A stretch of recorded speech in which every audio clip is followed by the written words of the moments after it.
নমস্কার বন্ধুরা। আজকে আপনি আমাদের পশ্চিমবঙ্গ সরকার মধ্যে বলতে চাইছি যে স্কুল গঠন খোলার সময় নেই। আমাদের আসলে কোনো ভুল নেই যে স্কুল অতি শীঘ্রই খোলা উচিত। কিন্তু এর কারণ কি? এর কারণ হচ্ছে যে ভারতের শিক্ষা ব্যবস্থা খুবই নিম্নমুখী হয়ে গেছে। যে প্রধান কারণ হচ্ছে এই অনলাইন শিক্ষা ব্যবস্থা। ভারতের এমন কোনো সরকারি অ্যাপ্লিকেশন সৃষ্টি করা হয়নি যার দ্বারা ভারতের অনলাইন শিক্ষা ব্যবস্থাকে কিছু উন্নত করা যায়। এর প্রধান এবং মেজর উত্তরাধিকার আমাদের সরকারকে নিতে হবে। এবং এছাড়াও যেসব প্রাইভেট কোম্পানি যেমন বাইজুস এবং অন্যান্য লার্নিং অ্যাপ, এগুলো এফোর্ড করা সাধারণ গরিব মানুষের পক্ষে একদম অসম্ভব। এর কারণ আপনারা প্রত্যেকেই জানেন যে ভারতের 50%-এর বেশি মানুষ হচ্ছে এখনও গরিব সরকার মধ্যে আছে।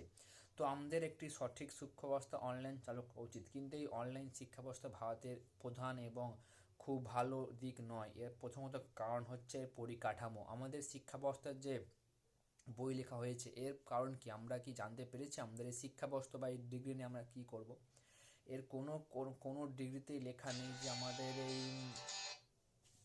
আমাদের কাজটা কি। আসলে এর প্রধান কারণ এবং হচ্ছে যে এই হচ্ছে কাঠামো। তো আমি আসলে মনে করি যে ভারতের এই শিক্ষা ব্যবস্থাকে খুব অগ্রসর করা উচিত, কারণ ভারতের সব কিছুই খোলা, তো শিক্ষা ব্যবস্থাকে খোলা খুবই জরুরি। এর প্রধান কারণ আমাদের শিক্ষা ব্যবস্থার মাধ্যমে খুলে আমাদের পুঁথিগত বিদ্যা নয়, আমাদের মানসিক এক সাইকোলজিক্যাল ফ্যাক্ট কাজ করে, যার মাধ্যমে আমরা নতুন কিছু শিখতে পারি এবং আমাদের জীবনের মেজর অংশই স্কুল জীবন নিয়ে গঠিত। কারণ আপনারাও জানেন আপনার সব থেকে জীবনের খুশির সময় হচ্ছে সেই স্কুল লাইফ।